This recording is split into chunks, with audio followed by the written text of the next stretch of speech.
bloom in another northeastern state? Will the regional parties in this particular state give the bigwigs or the big guns a run for their money in this election? You know, all these questions we are going to find answers in the next 1 hour. Well, to get a perspective of, the election talking points, we've got an eminent panel joining us this morning. Starting first up to my left is Charles Reuben Lindo. He is the State General Secretary of the National People's Party here. Up next to him is Paul Lindo, the Working President of the UDP. Next to him is Antonio Ward, the BJP, representing the BJP here in this particular program, Janwani. Followed by, to his left, is Fearless Warjeri, representing the Congress, and somebody who's got his, I think, on the back foot in this particular program as we get talking. And finally there on the stage is Toki Bla, a well-known political commentator, a former bureaucrat in the state, somebody who keeps a close eye on what's happening in the state of Meghalaya. Also, we've got a wonderful audience here in St. Edmund's College.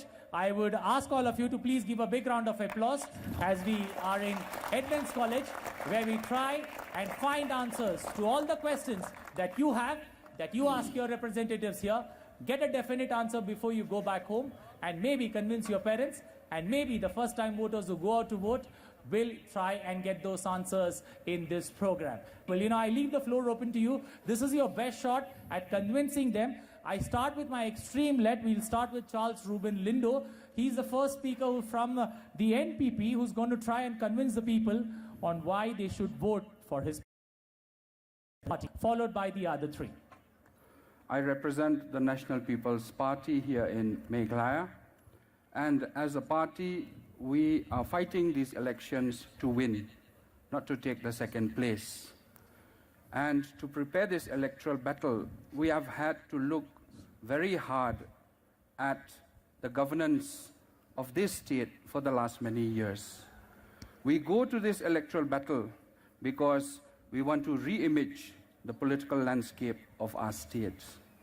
We have looked and we have found shortfall, absence of governance, administration, development in various areas. We do not say there has been total lack of governance or administration, but we say there has been shortfall. We look into these loopholes. We want to plug these loopholes so that development reaches the people. That is why people is in between national and party. We are people-centric. Now, when we come back to the issues that affect our state, the primacy of the National People's Party is to look at the entire planning process that has taken place in the state. It should not be person-centric or person-centered, but it should be people-centered. That is why we start from the top. We have to reorient and re-image the entire planning process. We will look at the state economic development policy, examine it to understand there has been wastage, there has been absence, and there has been leakage. And we intend to plug these issues. If we start well from the top and we prepare a good team, we have, as you know, a young, dynamic leadership in Mr. Conrad, who needs no introduction. We are confident that we go to the people to seek the mandate because they desire development. Now, before I conclude, I will just particularly look at one issue of the youth. If we were to look at the youth and their concerns, first and foremost, we should understand that youth itself comprises of different categories. We have those that are studying in our schools and colleges. They need something that will look after them at that level. We intend to plug these leakages that we have seen. We are here to re-image the political landscape of Meghalaya, to be inclusive, to be people-centric. Thank you. Okay, that was Charles Lindo there presenting his dream of why NPP should be voted Up next, we've got Paul Lindo, the working president, who's now going to try and sell how he's different from the other three on the table. Well, as you can see, I'm sandwiched between two guys representing national parties with much bigger frames than mine, which just shows that Meghalaya, although a small state, has been able to reach where it is today because the general elections which we are headed to will mark the 50th year of the state, the golden jubilee of Meghalaya. But the very fact that the UDP, of which I represent, is the party that had fought through the APHLC, the Hill State Movement, to bring about and achieve state for Meghalaya, is a pointer to the fact that 46 years ago, when Indira Gandhi had come to inaugurate Meghalaya, she had acknowledged one fact, and that fact was that now you are in a position to run your own affairs without the interference of New Delhi. The United Democratic Party, of which I represent, is the oldest regional party in the state, and this time around we also have a tie-up with the HSPDP, again a party that had partnered in the Hill State Movement, and together with the Garo National Council, the GNC, these three parties have for the first time come together on a pre-poll alliance in order to ensure that the next government will be a more formidable, a more stable government, and a government that is committed to weed out all the misdeeds of more than 35 years of the Congress misrule. Despite the claims of the Chief Minister that his biggest achievement is the restoration of peace and normalcy, just the other day we had a candidate who was killed in an attack, a blast in the part of eastern part of Meghalaya, which is Garo Hills. And this just shows that a stable government and numbers alone is not enough to ensure a government that performs, an efficient and committed government. We are here to make a difference and to ensure that we have a government that is rooted in Meghalaya and is not remote controlled from New Delhi. Okay, thank you there, Paul. Up next, we've got the BJP representative there going to make his political pitch, Antonio Ward. The floor is open for you, Antonio. Going with the slogan of the Prime Minister, Sabke Saath, Sabke Vikas, we as a party in the state of Meghalaya have taken the issues of the people very, very seriously. And through the days, through the months that has passed, the BJP has come up with the vision document of its own after many interactive sessions with prominent people from the state. And we have heard all their views, and we have summarized it into this vision document. Definitely, the BJP is here for development. We have heard issues, so many issues, especially the education. We are ready to bring a comprehensive state education policy. The creation of more government schools to make education accessible to all the children. When you look at the sector, the tourism sector, we have promised 2 lakh jobs only from the tourism industry. Then the healthcare. It has been launched healthcare insurance of rupees 5 lakh to be available to each and every citizen of the state. Appoint additional doctors, nurses, and specialists in primary health centers and CHCs. Looking at the youth, in the state, we don't have a youth policy. So from the party, we have stressed on a very strong youth policy, where the creation of international standard infrastructure for sports and youth programs, create platforms for talents in arts and craft and provide scholarships for further skill development. We want to develop New Shillong into a model city, construct new roads, highways, bypasses, bridges, flyovers, etc. Upgrade Shillong and Tura airports through the Udan scheme. Agriculture to promote organic farming in large scale, setting up of agricultural research institutes across the state, construct cold storages in areas with large agricultural production to help cultivators get the best prices. Power, make Meghalaya a power surplus state through focus on hydroelectricity and other alternate perennial and renewable resources of electricity. Develop alternative source of power for dry seasons. Reduce electricity bills by 30% in urban areas and 50% in rural areas. So these are the few sectors that the BJP is looking into.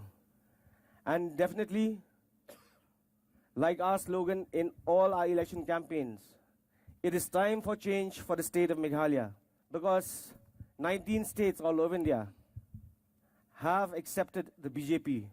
Let's make Meghalaya the 20th state.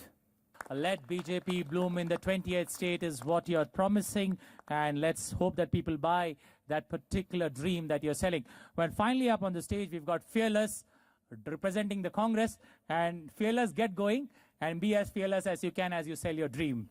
We have been doing what has been pledged and has been written in the Constitution, to uphold it, letter and spirit. Once again, we have to go to the people, and we have full faith in the wisdom of the people, especially the 40% odd young voters that we have here in Meghalaya. I'm fortunate that I don't represent parties that have to pay lip services only. We have been there. We have been able to perform to the best of our ability. We have had the best chief minister that we've had so far, though it'll be argued and debated. We have done whatever we could. Little that we can't, I think you'll forgive us, to err is human. But we have a vision, we have a pledge. We go by the constitution of the country to uphold the secular and sovereignty of the country. We have no doubt that you have seen for the last 10 years and so many years that the Congress Party, as a leader in the ever since the state was born in 1972, with so many other parties who have been with us, sharing the same table with us, and who prefer to shoot us now. Well, ladies and gentlemen and students, I leave it to your wisdom. On the 27th, you have everything at your fingertip. Do you want India to be a beautiful country the way it has been for so long, and progress along with other nations of the world? The choice is yours. Thank you. We've listened to the four political parties there in the fray. It's now time to listen to somebody who's neutral, somebody but who keeps a very close eye on Meghalaya and Meghalaya politics. Toki Blah joining us. Toki, the floor is open to you. 90 seconds you take on how you analyze the four speakers on the dreams they have sold to the people of Meghalaya. Thank you so much. We are thankful to the four representatives of the four parties that are in the fray in this election in Meghalaya. They've tried to sell us their rosy dreams, and we're thankful for that. But the fact remains that all indications point to a fractured verdict. There's going to be a hung assembly. We, the people, we are not interested in that. We are interested in a stable government, that we have stability in governance. I haven't heard a single word from these four gentlemen as to how they propose to bring in this stability in the government. I'm very interested in that. Secondly, as civil society, we are concerned about a very important issue of Meghalaya, and that issue is the economic improvement of the state. Let us accept the fact that we are a state that has no access, that is inbound, that is surrounded by land, and we have only access through Assam. How do we improve our economy? We have not addressed the issue of revenue generation of the state. I'm so disappointed that nothing has been said about a paradigm shift in the government of India's look towards improving the economic status of the Northeast, and that is the Look East policy. How does this state latch on to the Look East policy? How does it improve the economy of the state? I wish that they had said something about this. Some of them should have mentioned, because that is the future of you people and your children and my grandchildren. Secondly, speaking in general about the whole issue of governance doesn't make sense to me. We have to be specific. What are the issues of governance that needs improvement? Not only that, but how are we going to improve the governance? That is important. That I haven't heard. Last, but not the least, is the issue of employment. We don't have a youth policy. It's very good to look at these youngsters. They're going to pass out. Are they going to add to the list of unemployed people in the state? We have to be realistic. We have to link up the economic development of the state with the future of the younger generation. This I've yet to hear. And I do wish that in the intervening period that we are here, some of you, please stress on these issues. Okay, they're nailing it, not leaving anything for chance. Toki, I'll start with you, Charles. Do you think the Mukul Sangma is failed in implementing the central government schemes? This is not about thinking. When we think, we give our own opinions. It is about a fact. And fact has to be based on information, on data provided by different sources. And this data and sources tells us so, that this state government in the last 5 years, headed by the Chief Minister, Dr. Mukul Sangma, has not been able to implement centrally sponsored schemes. I will not go to the length and breadth of it. I will take one example. Under providing households for the poor, IAY, which was renamed as PMAY, that target for Meghalaya was given. You can construct 52,000 odd houses for the poor. What was the target that was reached? 19,000 houses. What happened to the rest, 36,000? This is a clear example of the data that proves and tells us that in the planning process, again, there is definitely some leakage which needs to be plugged in. Paul, what's your take on central government schemes not being implemented by the Mukul Sangma government here? You see, when you have a chief minister who even refuses to attend meetings convened by the Prime Minister, including the launch of the Niti Aayog, which he had boycotted, what else do you have to say? A chief minister who openly says that this guy, the Prime Minister of India, is pursuing Hindutva agenda, therefore I am not going to attend any of the meetings of the Niti Aayog. And it's strange that at the same time, the state government has made very tall claims about having implemented all the centrally sponsored schemes, and at the same time, the same chief minister saying that the ball is entirely in the court of Delhi. They have not been forthcoming with funding. But you look at the road sector, for instance. The number of schemes amounting to not less than 400 crores that have been sanctioned under road sectors, most of these schemes have not been implemented in the state. And the next year around, the state government continues to send fresh proposals. And what is the stock reply from Delhi? The stock reply is that, where is your UC? Where have you utilized the funds? Come up with your UCs, prove to us that the schemes have been implemented, then we can talk about the next phase of schemes, which is in the share of Meghalaya. So here, I would like to specifically make a mention of one sector, education. We are in the center of one of the finest educational institutions of Meghalaya. The fact that Meghalaya and Shillong is the education hub of not just Northeast India, but the entire East India. Finally, Antonio, what do you have to say? Your government there at the center, do you feel a lot of schemes, a lot of things that have been given to the state not being implemented by the government here, the state government? I think you all have heard it yourself. It is so obvious that the schemes which were sanctioned by the center have never really been properly utilized. I'll give an example. I am presently a member of the district council in the Khasi Hills Autonomous District Council. We got a special assistance scheme from the NDA government.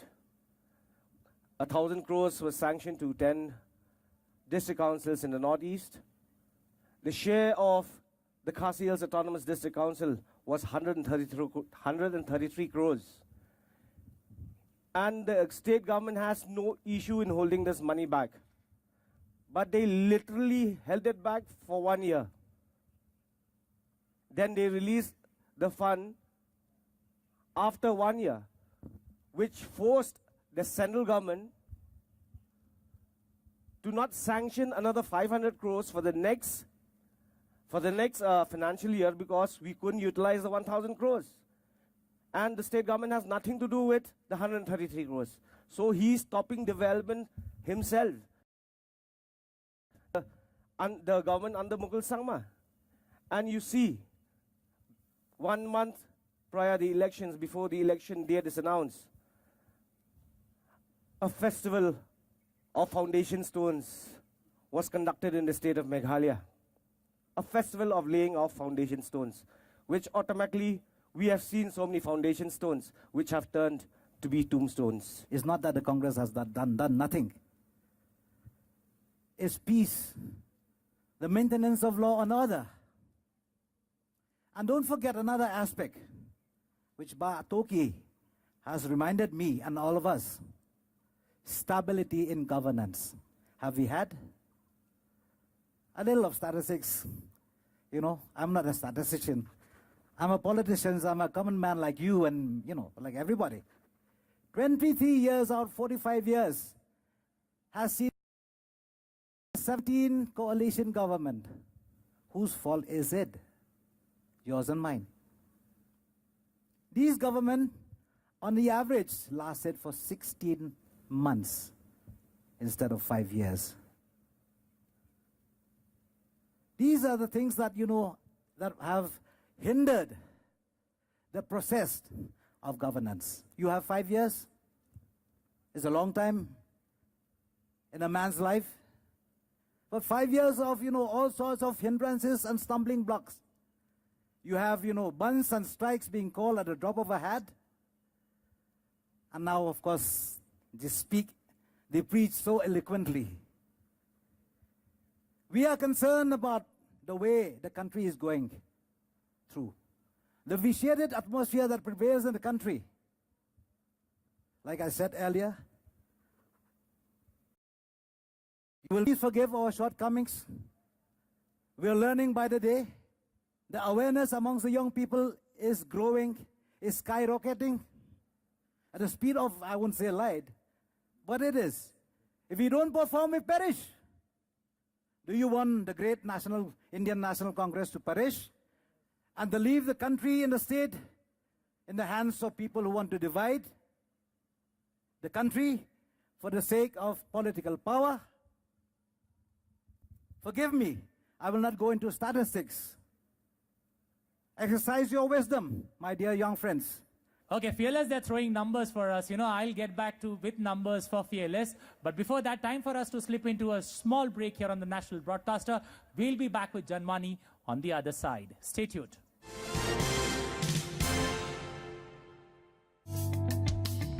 ई-शॉपिंग site पर श्वेता ने देखा एक सुंदर हार। उसका design देखकर हो गई वो बेकरार। झटपट उसने बुक किया और एडवांस में पेमेंट किया।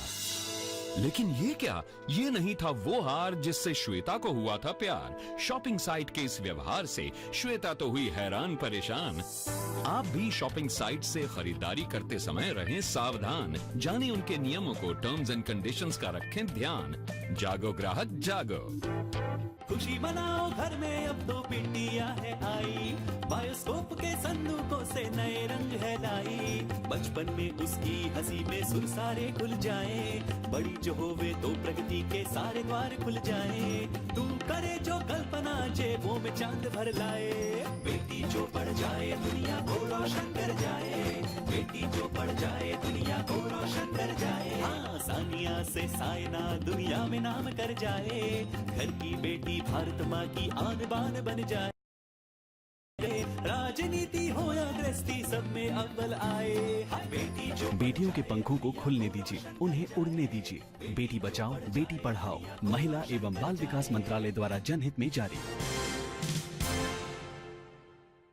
Let's now get some questions from the students here, because I'll come back to you again in rounds where I get a point to butt in, but at this point of time we've got the audience. Please ask your question, and who's the question directed to? Be very clear.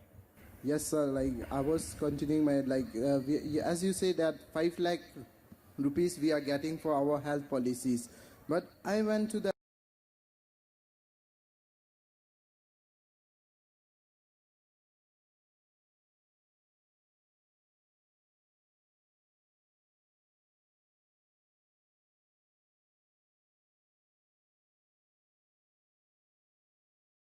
money for the health insurance. The patient might get off and left us. You're scaring them. Who's this question directed to that you directed to? So I like to question to BJP government first, Okay. because Okay. he is on the central. So I like to go. The BJP here, you got to answer. 5 lakh. 5 lakh. Okay, I'll answer your question. Basically, here in Meghalaya, you have which government? So here though we have Congress. Congress-led but- yes, sir. government. And then the center? Excuse me, sir. The same question goes to Congress itself. Yeah, I'll get to you. I'll Because- get to you. yes, sir. Let me finish first. So we have a Congress government, and at the center, we have the NDA government. You have heard not only of the 5 lakh National Health Insurance Scheme, you've heard of so many welfare schemes of the NDA government, which were the key schemes of our Prime Minister, that it should reach all the BPL families. How many schemes have you heard? According to what I've seen, just social welfare schemes, which I've made a rough list which links to my constituency, there are around 47 of them. And I've not seen one in the state of Meghalaya. So I think the question is directed there. The fact of the matter is, the Meghalaya Health Insurance Scheme is working, and lakhs of people have enrolled.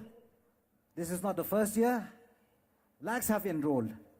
I'm not going to speak about what the BJP-led NDA government is pronouncing from the center. They are not weird. He has pronounced, the Chief Minister, respected Prime Minister of the country, Sri Modi ji, but they haven't decided how much the state will have to, cough out. They have come out in numbers, like I say, so many crores and so many lakhs of jobs. It's almost over. We are into the 4th year of the Modi government, and they have fallen short on their promises. We are not here to promise you the sun and the moon and the stars. We are performing. If we have any shortfall, please bear with us. Whip us here now. Shoot your questions, you're welcome. We will address each and every of those questions. Let me put another thing across to you. Leave aside Shillong. Let's go to Garo Hills. Garo Hills, at the top, if people face health issues, they need to go down to Bangladesh for treatment. Now, since you mentioned Shillong, I'll get you back with another, number crunching. People from this part of India going to Bangladesh for treatment so that, they can get well. How do you answer or tackle this particular? You see, I'll come straight away to what is happening right now. It's not that we are not seeing what is happening in the country, which sector, needs to be attended to more. I have traveled.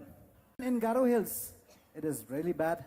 That's why, on the health sector, education, because we realize that, health needs to really go deep down into the interior.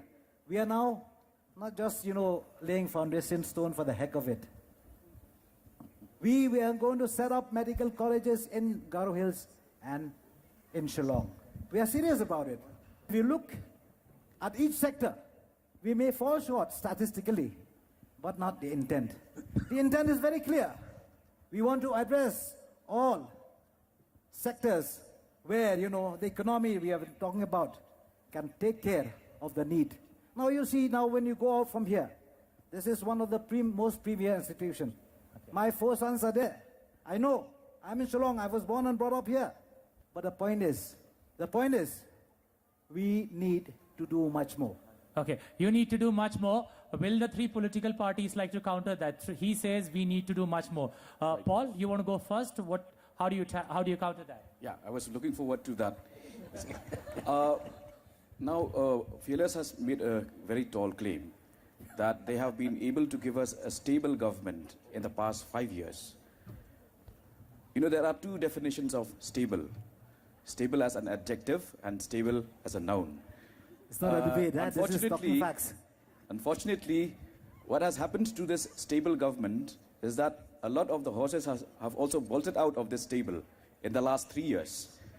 And when you talk of a stable and efficient government, rather than having a stable government, the emphasis should be on an able government. A performing government. We have seen a stable government in the past 5 years with 40 MLAs on its side. But has this stable government delivered? No. No. A big no. When you talk of the health sector, the very fact that the Chief Minister came to my constituency in 2012 to lay the foundation stone of a medical college, and again came to the same site in 2017 to lay the second foundation stone of the same building and to declare that we are bringing up the medical college, speaks volumes about the tombstones that my friend has just mentioned, the foundation stones turning to tombstones. Definitely, the Congress has had a stable government. But I agree to what my friend here from the UDP has said. Stable is okay. But if you are not able and non-functional, then that's another point of view. Because I think the Congress has a very, very serious issue. I don't know what vision document they're going to come up with. Because the way we look at it, they failed miserably as a government. And that is why you see a lot of its leaders, its own representatives from the Congress moving out to other parties. Because the state government, led by the Congress, is more of a dictatorial government than a government for the people. Okay, for the people. Charles, you want to counter that particular point that the Congress is making? We are addressing young people here. Before you buy anything in the market, you will check the product out. And today, with online services being provided, your opportunities are expanded. In the same way, when it comes to contesting elections, obviously the candidates will choose which political party would serve their concern and interest best.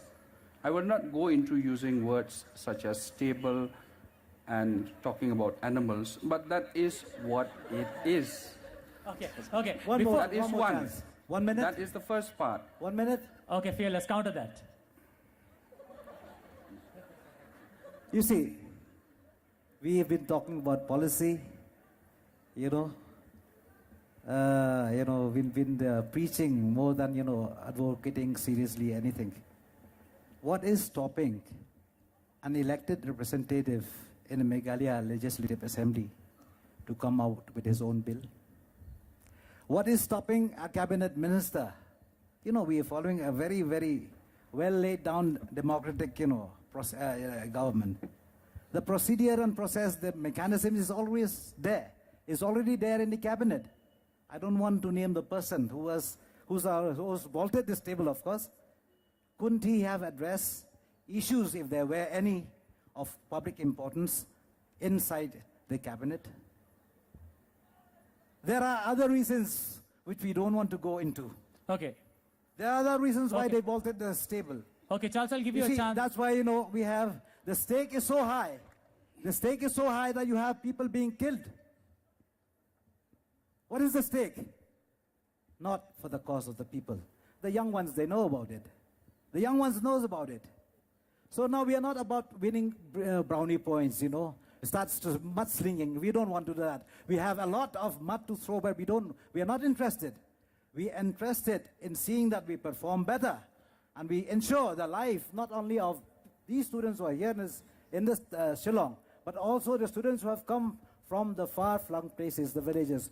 We are trying to improve the infrastructure as far as education is concerned, health is concerned, everything is being done. So we were promised to give tablets. So it was said that in the digital India, it will help us. We were promised, we were said, but nothing happened, sir. We even didn't got a proper answer that why we didn't get the tablets. Didn't you get? No, sir. So our batch didn't get. I'll tell you what. My son didn't get a tablet. He'll tell you now. Why? It's not that that year the government was not willing to give you. There has maybe some other, logistical problem. Either the school did not send the name, the college did not send the names to the, the concerned authority. Let me answer. Hear me out. It may not be the case of your college, but I really don't have the answer. So I'm really sorry, son. You should be getting one. And I think, there are still around, there are many still that is lying with the department concerned. I think I shall ask the government after this election that, After, yes. it may be not, it may be another government, but they should give you that. Okay. Does any of the UDP, do you want to counter that particular point? Tablets being promised? Yes, the kids yes. here are Yes, a living yes. example. They say no tablets, nothing's come their way. I'm not going to state an opinion, but I'm going to state a fact, which is that in the past 2 years, that this scheme has been launched, none of the schools, none of the educational institutions had received the tablets. But strangely, at the fact end of 2017, the Chief Minister had called all the college-going students, totaling 5,000 students, and distributed their tablets at polo grounds. Why? Because that was 8 months before the announcement of general elections. Okay. Okay, I need more questions to come from the crowd here. You've got the representatives there. You got to nail them. You got to ask them those questions. Everyone knows Meghalaya is a good center for education. But people come from outside for education also. But after some time, after getting some education, they don't stay here. They tend to go out, even for job as this matter. So what do you have to say about this? That as far as job is concerned, Welcome back to the studios, and we now take you live to Lucknow to the UP Investors Summit, where President Ramnath Kovind is set to address the gathering. Uttar Pradesh investors समिति के समापन समारोह में प्रमुख रूप से उपस्थित राज्यपाल श्री राम नाईक जी, केंद्रीय वित्त मंत्री श्री अरुण जेटली जी, केंद्रीय विदेश राज्य मंत्री general VK Singh ji, Mauritius के पूर्व प्रधानमंत्री एवं वर्तमान में रक्षा मंत्री श्री अनुरुद्ध जगन्नाथ जी, मंच पर आसीन अन्य गणमान्य अतिथियों, उद्योग जगत के प्रतिनिधिगण, निवेशकगण, देवियों और सज्जनों, सबसे पहले मैं उत्तर प्रदेश के मुख्यमंत्री योगी आदित्यनाथ जी और उनकी पूरी टीम को इस समिट के सफल आयोजन के लिए हार्दिक बधाई देता हूं। उत्तर प्रदेश के मामलों पर पैनी नजर रखने वाले, चाहे वो समाज एवं देश के किसी भी क्षेत्र के हों, इस समिति के आयोजन पर अपनी दृष्टि गड़ाए हुए थे। अतः मैं मुख्यमंत्री जी और आपकी सरकार को इस बात के लिए बधाई देता हूं कि किसी समिट का आयोजन करना एक बात होता है, लेकिन समिट का सफल आयोजन करना बहुत बड़ी बात होती है। प्रधानमंत्री जी के कुशल नेतृत्व में केंद्रीय वित्त मंत्री श्री अरुण जेटली जी ने देश की अर्थव्यवस्था को जो शक्ति प्रदान की है, उससे सभी राज्यों समेत उत्तर प्रदेश की भी अर्थव्यवस्था को बहुत मजबूत आधार और निवेश के लिए अच्छा इकोसिस्टम मिला है। अतः इस अवसर पर मैं केंद्रीय वित्त मंत्री जी को भी बधाई देता हूं। हम सब लोग जानते हैं कि उत्तर प्रदेश में उपजाऊ जमीन, प्राकृतिक संपदा, विशेष करके जल संसाधन, देश की सबसे बड़ी युवा शक्ति और विशेष भौगोलिक स्थिति के कारण देश के अन्य क्षेत्रों से अच्छी कनेक्टिविटी आदि के कारण उत्तर प्रदेश अपार अवसरों और संभावनाओं का प्रदेश है। यहाँ के युवा पूरे विभिन्न हिस्सों में अपनी प्रतिभा और मेहनत से देश के निर्माण में अपना योगदान दे रहे हैं।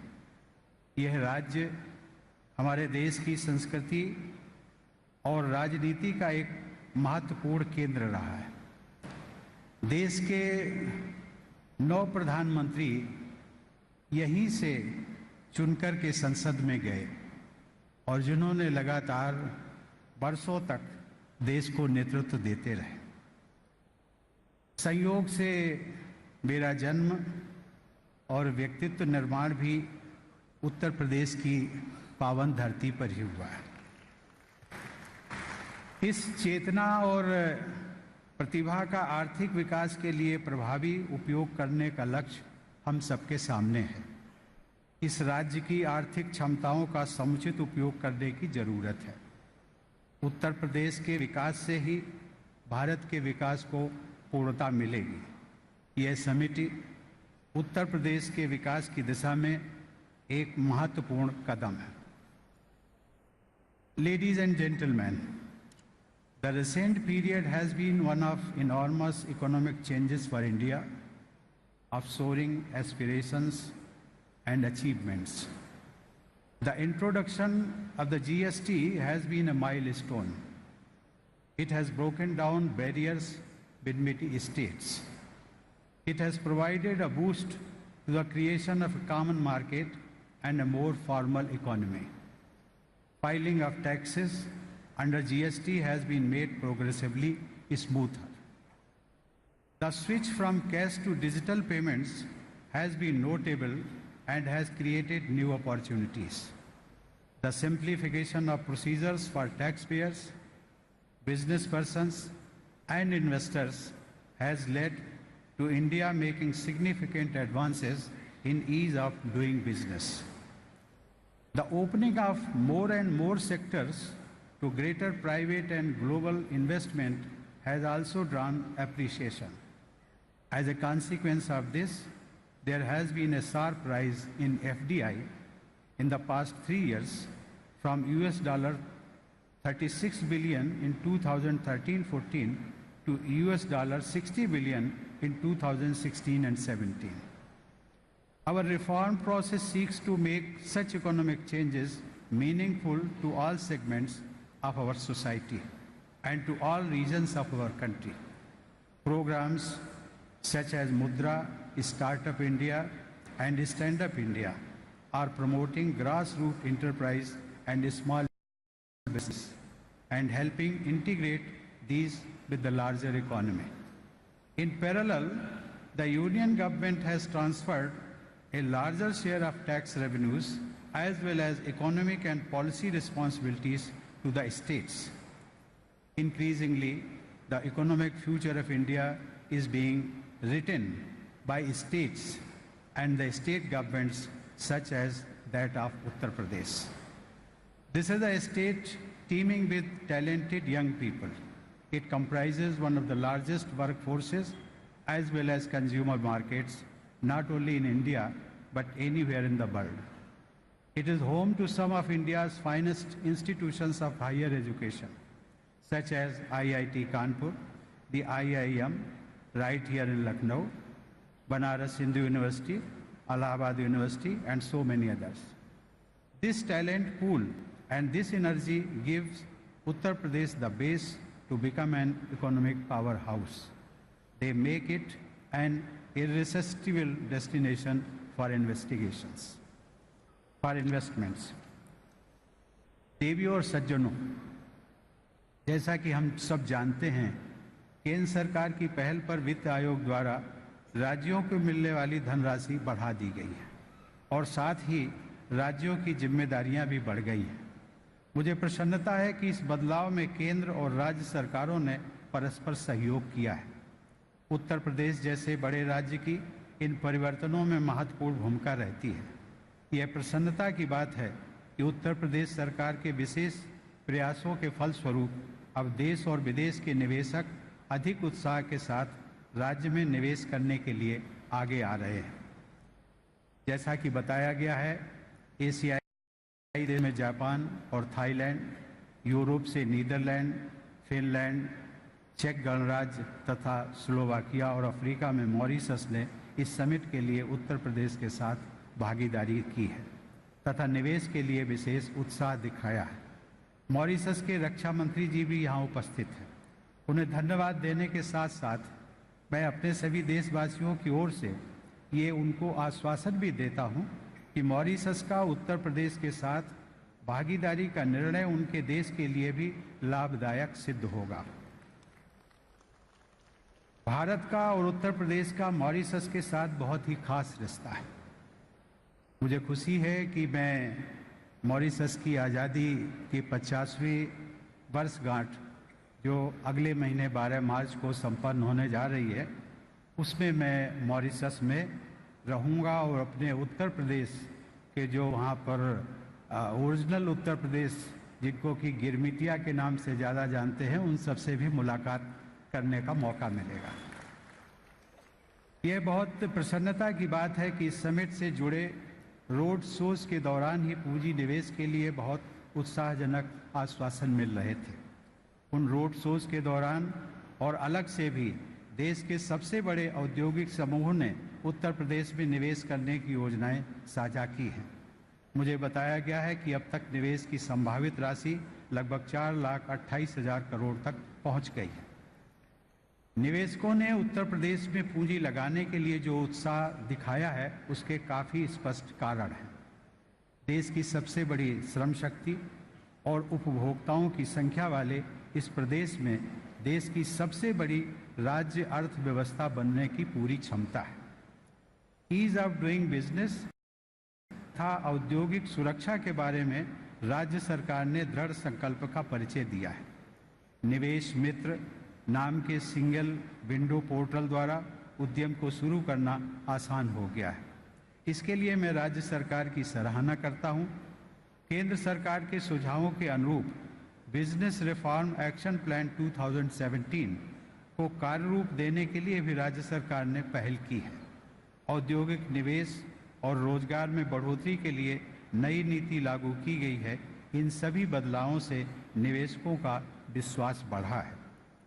शांति और सुरक्षा की व्यवस्था, तार्किक टैक्स व्यवस्था, उद्यम चलाने में सहायक अनुकूल माहौल, सुदृढ़ इंफ्रास्ट्रक्चर, बिजली पानी यातायात की सुविधा आदि सभी क्षेत्रों में केंद्र और उत्तर प्रदेश की सक्रियता से भी निवेशकों में उत्साह बढ़ रहा है। संयोग से उत्तर प्रदेश का एक हिस्सा राष्ट्रीय राजधानी क्षेत्र में आता है, जिसे हम नोएडा कहते हैं। स्वर्णिम चतुर्भुज पर स्थित होने के कारण भी राज्य की व्यावसायिक गतिविधियों में सुविधा होती है। उत्तर प्रदेश की सीमा नेपाल से भी लगी हुई है। ईस्टर्न फ्रेट कॉरिडोर और वेस्टर्न फ्रेट कॉरिडोर दोनों ही इस राज्य से होकर जाते हैं। गंगा नदी की धारा का प्रभावी उपयोग करने के लिए नमामि गंगे योजना की सोच के अनुरूप पश्चिम बंगाल में हल्दिया से इलाहाबाद तक नेशनल वाटरवे 1 पर काम चल रहा है। इससे देश के पूर्वी हिस्से के साथ परिवहन संपर्क में किफ़ायत और आसानी होगी। हवाई परिवहन के लिए उत्तर प्रदेश ने एक महत्वाकांक्षी सिविल एविएशन प्रमोशन पॉलिसी लागू की है।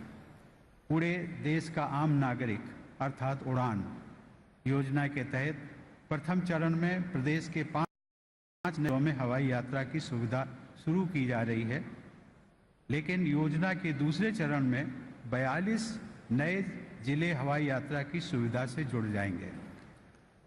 सड़कों, रेल सुविधाओं, मेट्रो सेवाओं आदि पर शीघ्रता से काम करने की जरूरत है। मुझे बताया गया है कि राज्य के 3 शहरों में मेट्रो की सुविधा उपलब्ध है और अन्य कई शहरों में मेट्रो परियोजनाओं से संबंधित काम शुरू हो गया है। बिजली की भरोसेमंद आपूर्ति के लिए भी राज्य सरकार ने प्रभावी कदम उठाए हैं। इलेक्ट्रॉनिक्स मैन्युफैक्चरिंग के क्षेत्र में उत्तर प्रदेश अग्रणी राज्य के रूप में उभरकर सामने आ रहा है। नोएडा, ग्रेटर नोएडा में इलेक्ट्रॉनिक्स मैन्युफैक्चरिंग जोन बनाए गए। 3 इंटीग्रेटेड मैन्युफैक्चरिंग क्लस्टर्स का निर्माण करके उन्हें ईस्टर्न फ्रेट कॉरिडोर से जोड़ा जाना है। 2 स्थानों पर national investment and manufacturing zone की भी स्थापना की जा रही है। अनेक स्पेशल इकोनॉमिक जोन भी स्थापित किए जा रहे हैं। उत्तर प्रदेश किसान भाई बहनों का राज्य है।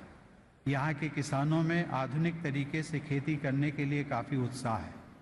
पूरे एग्री वैल्यू चेन को इस तरह विकसित करना है जिसमें छोटा किसान अपनी उपज को उचित मूल्य पर बेच सके, बड़ा निवेशक कोल्ड स्टोरेज आदि विकसित कर सके, मार्केटिंग की अच्छी सुविधा हो। अनेक कृषि उत्पादों की देश में सर्वाधिक उपज उत्तर प्रदेश में होती है। कृषि उत्पादों पर आधारित फूड पार्क, फूड प्रोसेसिंग, पशुपालन और डेयरी जैसे क्षेत्रों में बड़े पैमाने पर निवेश के अपार अवसर हैं। मुझे प्रसन्नता है कि कई निवेशकों ने इन क्षेत्रों में उत्साह दिखाया है। उत्तर प्रदेश कई वस्तुओं के निर्यात में अग्रणी रहता है। हस्तशिल्प, कालीन, रेडीमेड कपड़े, चमड़े के सामान में लगे उद्योगों से विदेशी मुद्रा और रोजगार दोनों ही दृष्टियों से लाभ होता है। बनारसी साड़ी तथा कपड़े, लखनऊ की चिकनकारी, मुरादाबाद के ब्रॉसवेयर और अलीगढ़ के ताले जैसे कई उदाहरण हैं। इस संदर्भ में मुख्यमंत्री महोदय की एक जनपद एक उत्पाद योजना बहुत ही उपयोगी सिद्ध होगी। हमें इटली और फ्रांस जैसे देश